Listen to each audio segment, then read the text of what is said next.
Welcome to the Event Manager Podcast by Skift Meetings, the podcast for curious event professionals embracing the future of business events. My name is Miguel Neves, and I'm the editor-in-chief of Skift Meetings. And in this episode, I have the pleasure of speaking with Mark Loehr, the CEO of Open Exchange. Our conversation revolves around the opportunities for virtual events in the financial services and professional investment sector. We talk about things like the specific need for virtual events in this sector, including the need for high-touch services when dealing with high-net-worth individuals. We talk about the value of telling great company stories when companies are seeking investment or going public. We also cover the challenges of rapid growth during the pandemic and finding the right balance as a company. And finally, we touch on Mark's unique vision for AI-powered search and filtering of virtual events and transcripts for investment opportunities. I hope you enjoy listening to this conversation, and don't forget to check out the other episodes of the podcast on our website or via your favorite podcast service.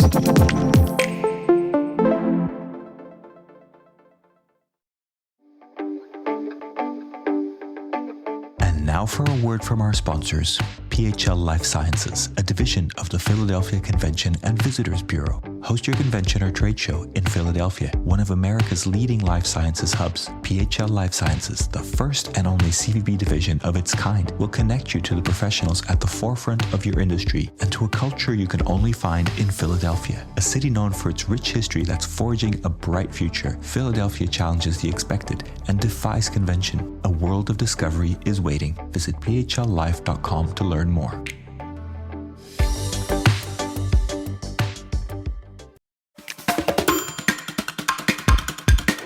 Hello, and welcome to this episode of the Event Manager Podcast by Skift Meetings.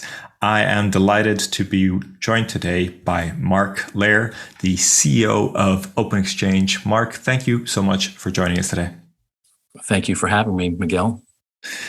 So, Mark, I know you come from a sort of financial sector experience, and you have a lot of experience with different areas of the event industry and kind of connecting those worlds. But I wondered if we could start with a short introduction about your background, and I'd like to particularly focus on the idea of when you first came in contact with the event industry as an industry, and then also talk about what you're doing right now with Open Exchange. Thank you very much. I've listened to several of your podcasts, and I recognize that no one comes to events in exactly the same journey. Mine's a little bit circuitous, and I came in the side door. So let me give you some background to how we got there, because it all ties together in terms of how we're thinking about it. In some ways, I'm the Forrest Gump of Wall Street. I'm a young old man that has been around since 1978, when I became a block trader for Smith Barney Harris Upham. And a block trader sits upstairs, and you've seen lots of movies of traders upstairs. And we sat on a trading desk and we put blocks of shares together, and we'd call down to the stock exchange to print them, and you'd see those go across the tape. One of my first big trades was actually for Warren Buffett, when I messed up a trade for Teledyne, and it led to him using our firm to buy 5 million shares of Coca-Cola and establishing that position. I traded more million share blocks in the 1980s than anyone when I ran the trading desk for Credit Suisse. And I was known as Learjet because I traded the airlines, and I actually advised United Airlines on their takeover by the union. And then I moved into banking, and I've worked on over 400 IPOs where companies are telling their stories to investors. And in my life, I helped Qantas and Google go public. And then Jamie Dimon hired me back to Shearson Smith Barney, which became Citi. And in one of my roles, I ran Asia for Jamie and Sandy Weil. And then I was recruited to a .com company called Wit Capital, and we did online IPOs. I became CEO of that public company. So now I had not only helped companies tell their story, but I had to tell my story in front of different investors in terms of different venues. And that company, public company, came Soundview Technology Group, which was acquired by Schwab. And I was on executive committee for that for 1 year before I retired. And that was supposed to be the end of the story. But the funny thing led me in the side door of the event space, because when the .com bust took place, one of the things that the SEC did was to change how investors got their information. Previously, it all came from research analysts who had cozy relationships with companies they covered. The SEC created a rule called Reg FD, full disclosure. But this meant investors needed to speak with companies more directly, and this became corporate access. So by some counts, there are over 10 million meetings a year around the world between investors and companies. And the most efficient way for that to take place is through conferences and events hosted by banks with companies and investors. And so I came out of retirement when I saw this idea to use virtual meetings to allow these events to take place. And my company, Open Exchange, was created to handle these types of meetings virtually in a secure and efficient manner. And that combines high-touch managed service at scale with technology overlays to enhance the participant experience. Really interesting. So Open Exchange is very specific. I don't know if the platform is this, but the kind of needs that it tries to answer, the product tries to answer is very specific, and it's very focused on this kind of high-touch investment conferences and investment meetings. That's exactly right. If you think about lots of events that you have, people are selling products, but here you're really selling ideas and content and information. And companies regularly update their information, certainly on a quarterly basis, but then these conferences allow investors to understand more about the company and the industry and create a mosaic view of investment. And so it's a very unique and interesting, and it has regulatory and security issues that you might imagine. Yeah, I can imagine there's lots of rules. I know we wrote about recently how companies in the UK particularly are looking to do a lot of their annual general meetings online, but there is a potential block there with the law in terms of if they can do that online, if they're able to do in person, and if they choose to just do virtual, if they can make that option. I don't know if that's something that you've looked into with Open Exchange. We see the regulatory framework opening up to use virtual for annual meetings. You're seeing this trend towards accessibility around the world. And I think the pandemic really accelerated that. We're seeing legislative beginnings, if you are, in the UK as well as in Korea that we think will bode well for annual meetings going virtual. Good to hear. Good to hear. So you mentioned in your introduction about companies telling their stories, and it sounds like that is a kind of constant throughout your career. I wonder if you could share any advice, or is there anything unique about the way you help companies tell their stories that you could share with us? Because I think that applies to lots of different events and lots of different types of communication. And I'm always curious to learn about someone with so much experience in that. One of the things we're working on right now to jump ahead for where our vision is we have a partnership with the London Stock Exchange, and the CEO of the London Stock Exchange and myself are presenting at the World Knowledge Forum in Korea. And we're talking about the arc of a story. And it really is understanding that a story is not just about the day you go do your IPO and go public, but rather the continuum of your story from when you do your Series C, when you do your Series E, when you do some trading in the secondary market while you're still private, all the way through doing follow-on offerings and M&A. And we've created a destination on the London Stock Exchange called Spark Live, just for this purpose of allowing companies to tell their story.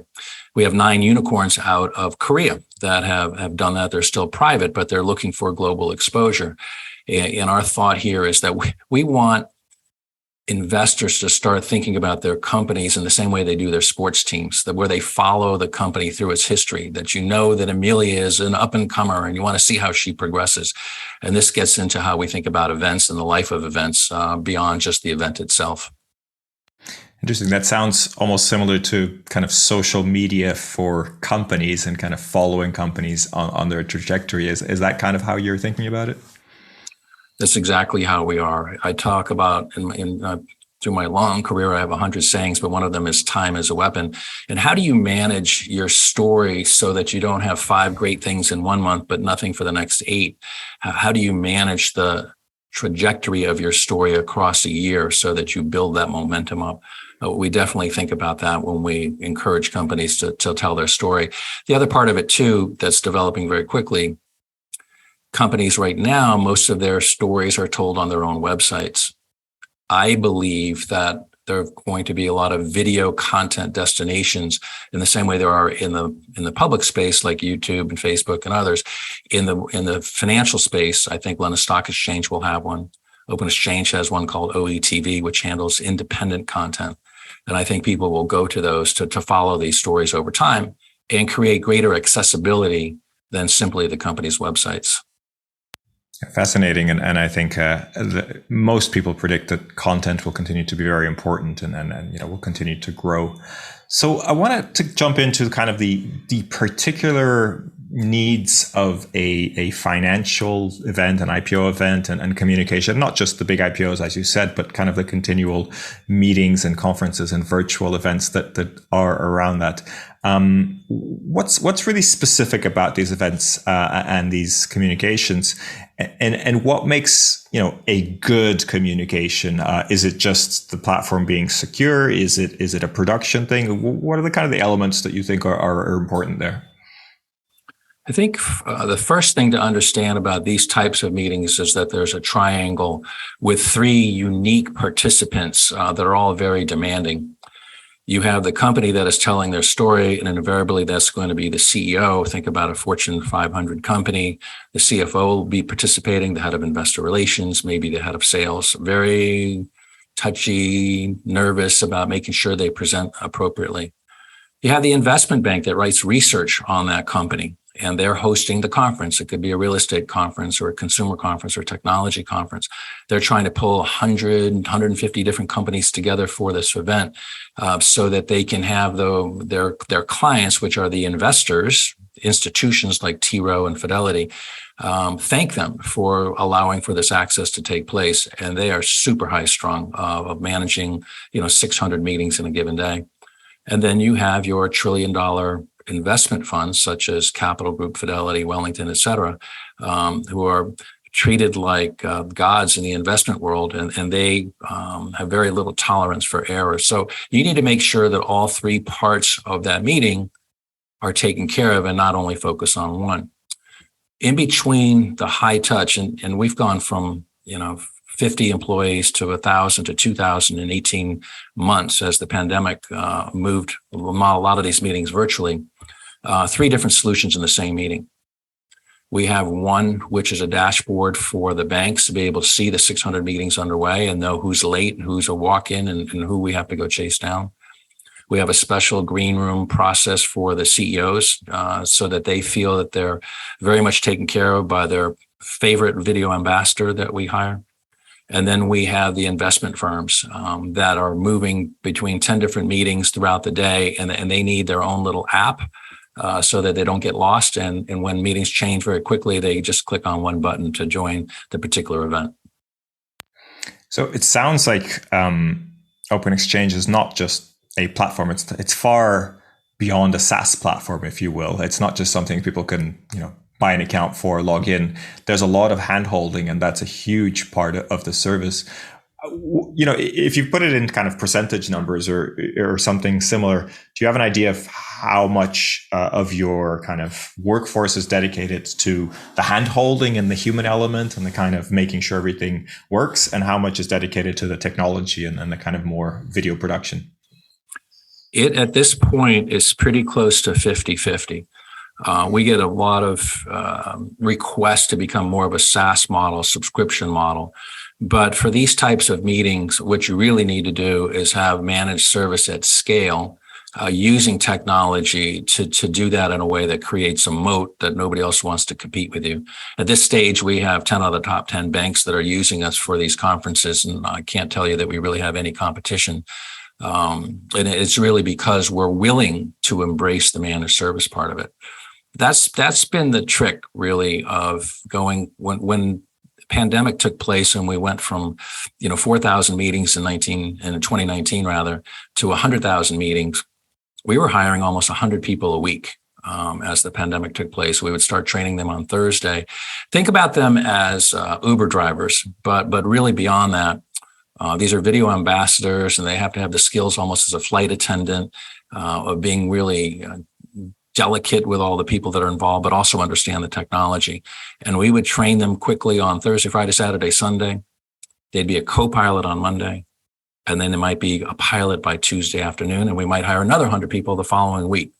And so it's beyond even just the technology of the virtual aspect of it, but the technology of managing those people from around the world, managing their schedules so they knew which meeting they were supposed to support. So it's incredibly complicated. And one of the things we did, for instance, is test line. As you remember, back in 2020, everybody was quite confused about using Teams or WebEx or Zoom, and they didn't really do it very well. And so we had a massive test line capability where people would come in and we would know, Miguel, oh, are you coming in for Citi's technology conference? Thank you very much. And then we would certify that you're good to go, which really took a lot of the hassle out of the actual meeting itself. Fascinating. And in terms of the kind of technology, the human element is fascinating, but in terms of technology, how did that develop kind of pre-pandemic, during pandemic, and now, anything in the pipeline that I think is future looking? It's a good question. My big vision for Open Exchange handling all these meetings was really, it was the top of the funnel. And then if we ran 1,000 meetings a day, 150 to 200 would end up as video on demand content that had a shelf life beyond that actual event at 10 o'clock in the morning. When I recognized that we needed to do that, we were partnering with a company called Knowledge Vision, and we ended up merging with them really in 2019, right before the pandemic. That gave us two capabilities. One was live streaming, and the other was really a video library that worked very well, and it had a few patents such as Never Late, which allowed you to go back in time. But that created a development team that we had that was based in Ukraine, and they have been able to work with our top 10 clients to develop the technology to monitor and to watch all of these and to make sure everybody felt safe and compliant in all these meetings. So that development team has built technology that sits on top of the different virtual technologies that are out there. So we don't have our own proprietary video solution. We are really comfortable. We have a partnership with Zoom. We're comfortable with Teams. We accept when people want to use WebEx, and we can have meetings that use all three plus conference rooms. Well, the same technology can do a live stream and do a video on demand and to be able to push that out as well. So it really is a combination of growing with our clients to help their clients tell their stories. So it sounds like you have a combination of the video tools, not necessarily, proprietary video. You have the hand holding, the human element, and you also have technology around kind of letting people access and monitoring who's doing what around that. You talk about the top 10 banks and clients. Are the kind of systems that they use different? I mean, are you customizing the systems for them, and how far do you go with this customization for each client? That's a good question. If you think about running a conference, let's say that it was previously down in Orlando and maybe 3,000 people would be there. Think about all the schedules of the companies being there, what rooms they were going to go into, which investors were going to show up, what was going on in the ballroom. That's a lot of data that's being sorted out ahead of it and actually during the meeting itself. We had to move all of that into a virtual component. So that might be 11,000 rows of data. And so we've created APIs to get it from the banks into our systems so that, if Colette was the video operator of the morning, she would know that she needs to open up Zoom meeting 472 and she's going to see the CEO of J&J. So it really is moving that data back and forth, not only to set the meeting up, but importantly to monitor who's in those meetings, so that at the end of the day, our big banks like Goldman and Citi and JP Morgan know exactly who is in there. Because at the end of the day, just like a menu at a restaurant, they'll go back to these clients and say, hey, you joined 14,000 of my meetings this year, and we think that's worth this amount of money.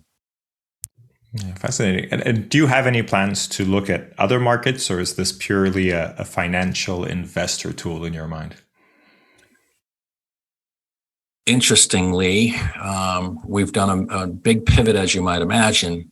In our first 18 months through the pandemic, we primarily handled virtual conferences, but over 10,000 CEOs used our platform. It's not uncommon for a CEO to run into Open Exchange 3 times in a week, from a Citi conference to a Barclays conference to a Goldman conference. Many of those companies around the world, and it is global, would call us up and say, we love the way you support that virtual meeting. Can you handle our earnings call? Or can you handle our investor day? Or our AGMs, annual general meetings? And so we have really, again, listening to our newer clients, morphed out beyond the traditional Wall Street use case I've been describing here, which is called corporate access, and helping companies certainly handle investor relations, but also now town halls, learning and development, kickoff calls. And so we recognized the pandemic wasn't going to live forever, and we wanted to use our great success to broaden out, and that's exactly what's happening. And are you partnering with people outside the company to kind of design or kind of schedule these meetings and figure things out? Or is that something that the clients kind of handle exclusively? That's another good question. We're experimenting with different entities on partnerships. So we have several, one that is a booking model. And again, if you think about the top 10 banks, they don't all use the same software to move their 11,000 rows of information back and forth. I think there's 3 or 4 different ones, and a few have their own. We can work with all of those APIs to move the information back and forth. You're seeing the same thing with video on demand and the different tools there that people are using. One of the interesting ones we're using right now is called Grabio, Grabyo, and it really does instant replay for sports. But we're using it a lot for events. So by midday, we can give you, 5 different 90-second clips of the best of what happened in the morning at that particular virtual event. So would you consider that Open Exchange is sort of producing some of these events, or do you kind of classify it in a different way? Down the road, my vision is that Open Exchange becomes the Amazon for virtual meetings. And what I mean by that is fulfillment. We will help you think about what meetings to produce. We will help you design and actually produce them. We will help you distribute that to your own audience and to other audiences. We will help you monetize that. We'll help you create a destination for that library so that it has a shelf life beyond that. We'll give you data around that. And so we really think what we're doing is creating an ecosystem here where we're going to be able to touch all the way through. And do we end up taking 20% of that entire food chain? Perhaps. Right now, it's more a la carte, and we're billing by whichever part of that puzzle we're helping you solve. Yeah, really interesting. Thank you for sharing kind of plans, even if they're preliminary, for future opportunities and things that you're looking at. Are you ready to celebrate your successes in the world of meetings and events? The Skift Meetings Awards are back for 2024, recognizing the most innovative business events companies across 15 categories, and we want you to be a part of it. Winners will feature on Skift Meetings, sending a clear signal to events professionals around the world that these are partners they can rely on. The final deadline for submissions is June 11th. We encourage you to start your submission today to secure the best entry rates. For more information and to start your submission, head to live.skift.com.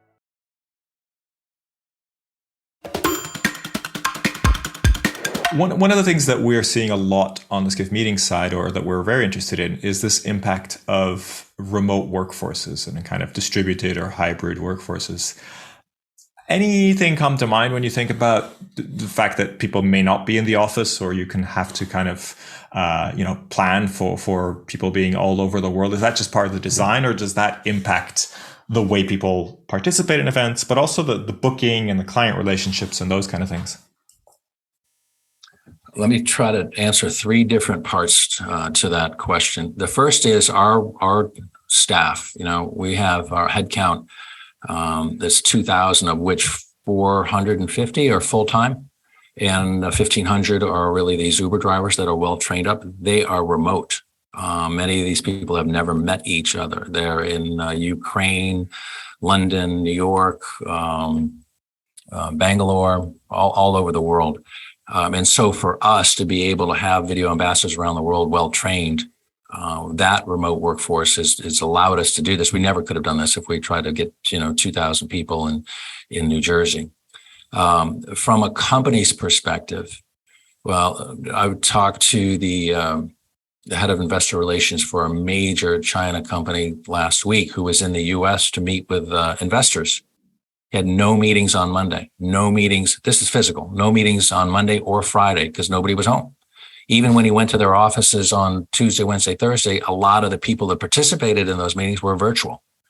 So you're definitely seeing the week get compressed into a Tuesday, Wednesday, Thursday.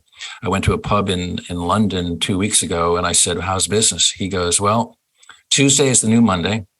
And we have a lot of activity of people kind of coming in and doing client meetings on Tuesday night. And Thursday's a new Friday. Everybody goes out. And then Wednesday's kind of catch all. So you're seeing this compression. It leads me to my big idea, which really relates to events as well, which is return on time. You're seeing CEOs make the decision about where they should be when they're talking to investors, et cetera, and how many conferences they're going to go to. One of the big questions is what happens with in-person versus virtual events in the future.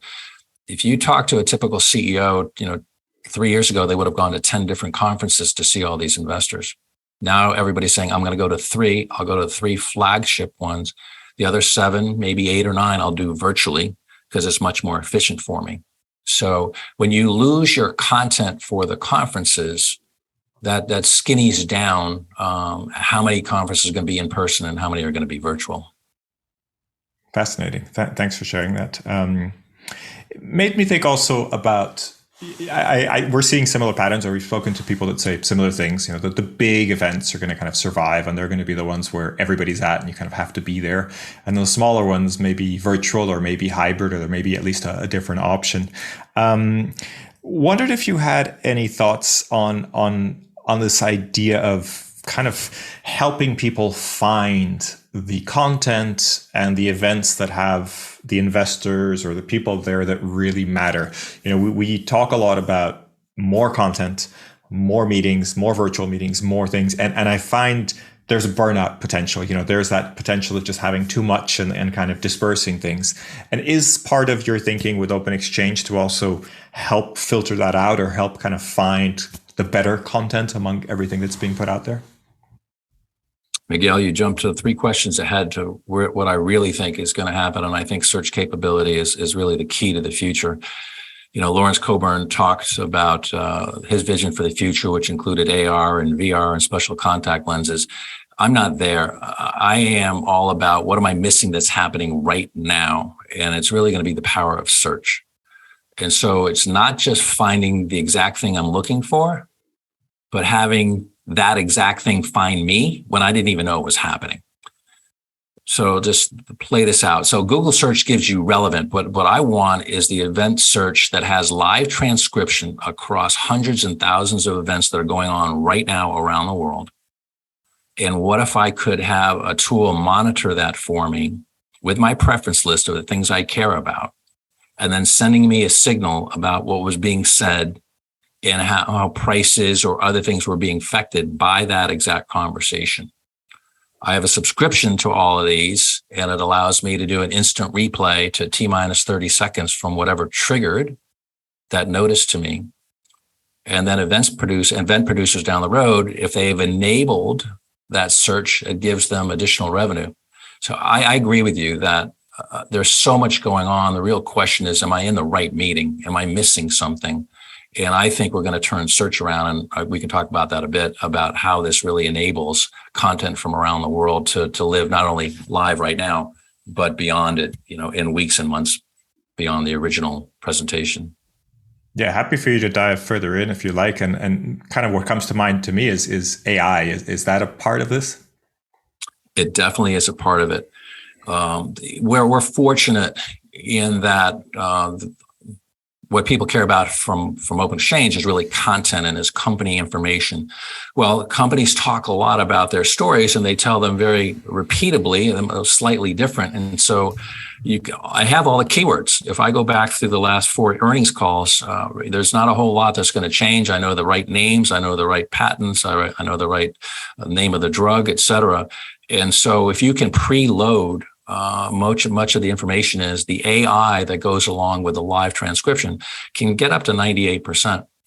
We did one for AIG, their earnings calls, and it was incredibly tight in terms of how good that is.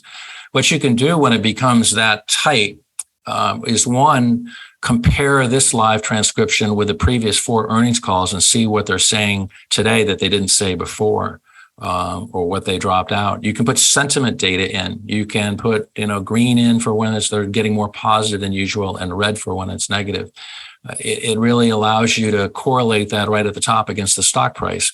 So for an hour earnings call, you can see when a stock price is moving because they said, you know what, we're changing our estimate for the third quarter. We're moving our target for EBITDA up about 10%. Well, if you weren't watching that, you'd like to know what made that stock move 10%. If you had the tool we described before, I could go to T minus 30 seconds before that stock jumped and say, what did they say? I might have already known that. And then I say, that's already in the marketplace. Or, oh, that is new. That's a big deal. I need to change my position. So we think that AI search, particularly in financial services, is going to be very valuable. Fascinating. And I think that sounds like a much more advanced search, right? It's not just a simple keywords, what's landing on a website search, but actually going deeper into the content. And I imagine you're positioning Open Exchange to be the solution to make that happen. That is definitely correct. And you have to follow the logic of not just for a specific conference or a specific earnings call, but this idea of a destination. And the London Stock Exchange, we've been working with them now for 2.5 years about creating earnings calls and annual meetings every single day. We probably do 5 or 6 a day. And we put it into this library that we've created with them called Spark Live. And so we think that they have 2 million individual investors that are on Spark Live, and they have 400,000 professional investors through their partnership with Refinitiv, the old Thomson Reuters. And so to have content there, to really think about an Agora or, going to a marketplace and wandering around and finding things you didn't know existed. We think destinations will play into this. If you have a destination that has thousands and thousands of video, search is absolutely critical to make that come to life. Mm-hmm. Yeah, and in something as delicate and as kind of important to be timely as investment, it does sound like that could be incredibly powerful, and I could see a lot of money being invested in that sort of thing. Fascinating. Wanted to kind of come out a little bit or zoom out a little bit, and obviously you're betting on Open Exchange, but from a kind of more of a event industry overview. Where do you see the event industry going? And I guess particularly in virtual events, are we going to see a rise in virtual events across the board? Do you think that only these specific cases like investments are really going to play out strongly? And do you have any idea of kind of companies or technology that you think will do well? Let me start off by addressing hybrid. And I'm a seller of hybrid, and I have been. And I think that it's just so uncomfortable if you're physically at a hotel and you're trying to go up to a guest room and you've got 3 people at the table and you've got 2 people joining by video. It's just so awkward. I believe that if you're going to do in person, you should do it extremely well. And I think that if you're going to do virtual, you should do it extremely well. And we've got ideas on how to do that for different clients. Hybrid does have a place for investor days. We handle Uber's investor day, Alibaba's investor day, and they had 300 or 400 people in the room, and then they had 10,000 people watching virtually. So that is a place that hybrid works. But I really think that if I'm right, you will have a lot of high-end in-person events. What's going to change, I believe, is not just thinking about how to make it virtual at that moment in time, but how to have certain components of that in-person conference live beyond that 3-day event. Think about event planners trying to make 2 or 3 of the events so special they come across almost like a TED Talk. Think about having 6 to 8 to 10 of them be part of a library that people really want to come back to as a reference for themes that are going on. Themes that could have a quarterly overlay as an update. Maybe it's a new product, or maybe it's something going on with an EV car. And you can kind of bring people back every quarter to get an update on how that's going and how many they sold. I think what you're going to see is the physical events start to think about life after that week and how to engage people. And in some ways, a different way to think about hybrid asynchronously, not that week, but later on. That's where I think things are going to go in terms of how conferences have a shelf life and not just episodic once a year. And you mentioned, you have some ideas about what a really great virtual event looks like, or at least the online component of an event. Can you share any more kind of details of what in your mind makes an event really stand out? The one thing that we're working on that people have struggled with is walking up to the stage after the presentation and finding, being part of that crowd that's able to talk to management or the presenter for 5 to 8 minutes and to flesh out a theme and to connect with them to continue the conversation to a different place. We're creating something called Backstage Pass. If you take a typical company, and I'll use J&J again, and they're doing, they're at Citi's healthcare conference, they're going to do about 8 meetings, 9 meetings in that given day. Some will be one-on-ones, some will be group meetings, and one of those will be a live stream to hundreds or thousands of investors. To be able to create a backstage pass for 10 to 15 key investors that wouldn't otherwise be able to talk to management, and they go right into a breakout room. That's the type of thing that carries over that missing ingredient that in-person events have now that virtual don't. The networking ideas that, Lawrence Coburn's Twine are working on haven't played out quite yet, and I'm looking forward to see how that does. But it'll be a combination of the quality of the presentations, and we're using a lot of tools like OBS and Grabio, et cetera, to make them look, 4K-ish in terms of the quality, but also the content itself and access to management in a way that they're willing to provide. And do you see these online presentations becoming very similar to like a TV broadcast? I've had several guests on the podcast that talk about hybrid becoming this sort of, filmed in front of a live studio audience, if you will, or like a TED Talk. If you were streaming TED live, that could be a hybrid event, right? Is that kind of where you're seeing as the ultimate goal? I do indeed. I absolutely do. The best one that we have done to date is for New York Times itself, New York Times Investor Day. You can go to their investor relations site and watch the webcast that we provided for them. The quality of it just jumps out at you, but also the way that they use their own reporters to introduce the themes and have management present.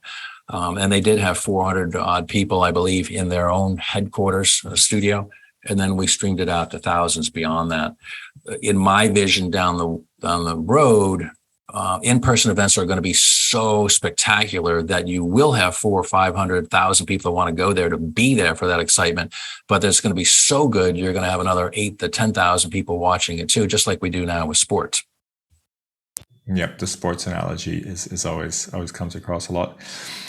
What about challenges? I mean, we talked about the regulatory challenge. It sounds like we're getting through that. You mentioned the UK and Korea, but are there any other kind of industry challenges that you see that still kind of need to be overcome for us to be on the right path to get to your vision? The challenges are as very much like e-commerce back in post.com. It looked like it was going to falter for a while, but really it's just had a steady march to now representing over almost 50% of online, purchases from people around the world. I think that virtual meetings will end up being 50% of meetings for financial services down the road as well. And we can't even imagine some of the ways that people are going to try to put these together and the scale and the quality. What happens when you do that is you're always experimenting and trying new things. And we all did that for the last 2 years. You never really know, are you spending too much money on experimenting and not enough on getting scale? So getting that right and keeping your margins in place, particularly in the environment where the pandemic is over. And so virtual meetings are off their peak. So you're trying to get your head count back in balance with your clients' current demands, but also continue to experiment. So it really is about managing your growth, managing your margins, and keeping the culture up that allows for excitement and creativity. Love it.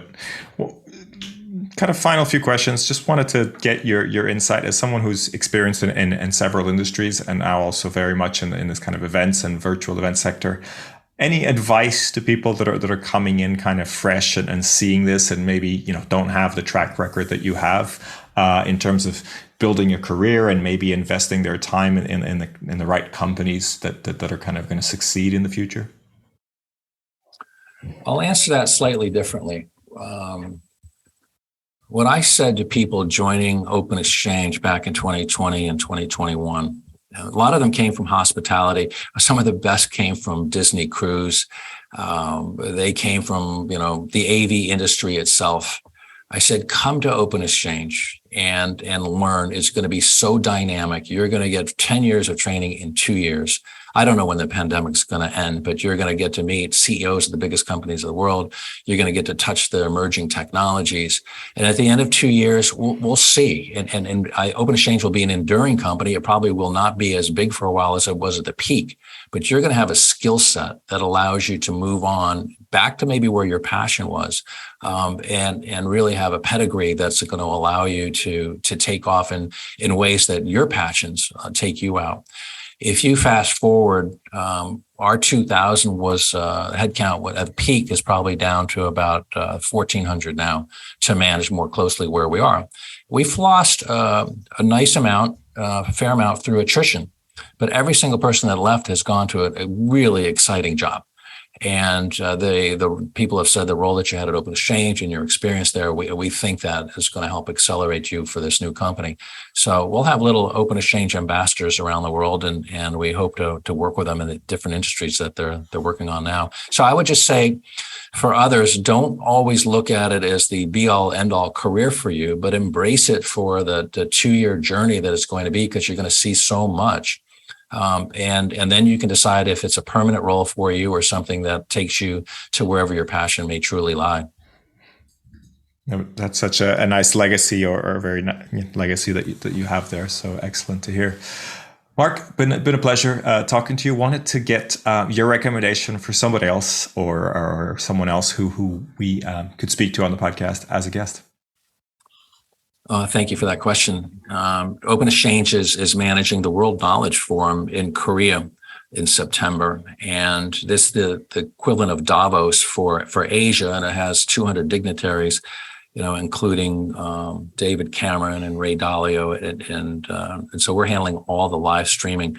It's the 23rd year, and they have 7 different venues. Think about the Metropolitan Opera House and the Four Seasons Hotel, and so really to talk to the leaders there about what it was like to pull together 5,000 participants right as the pandemic wound down, and what changes took place from 2019 to 2022, because there's a heavy virtual component to it, but also the in-person with the dignitaries and how they're flying them in and moving them around. I think I can get an introduction on their thinking about how that event has changed over the last 3 years and what their views are for the mixture of in-person and virtual in the years to come. That would be great. We would appreciate that. I'm sure our listeners would love to hear more about that event and how it's developed and all the intricacies of organizing that, what sounds like a really interesting event. Terrific. Mark, appreciate your time. Thank you for being with us today. What a lovely conversation. Thank you very much. Keep up the great work, Miguel. Thank you.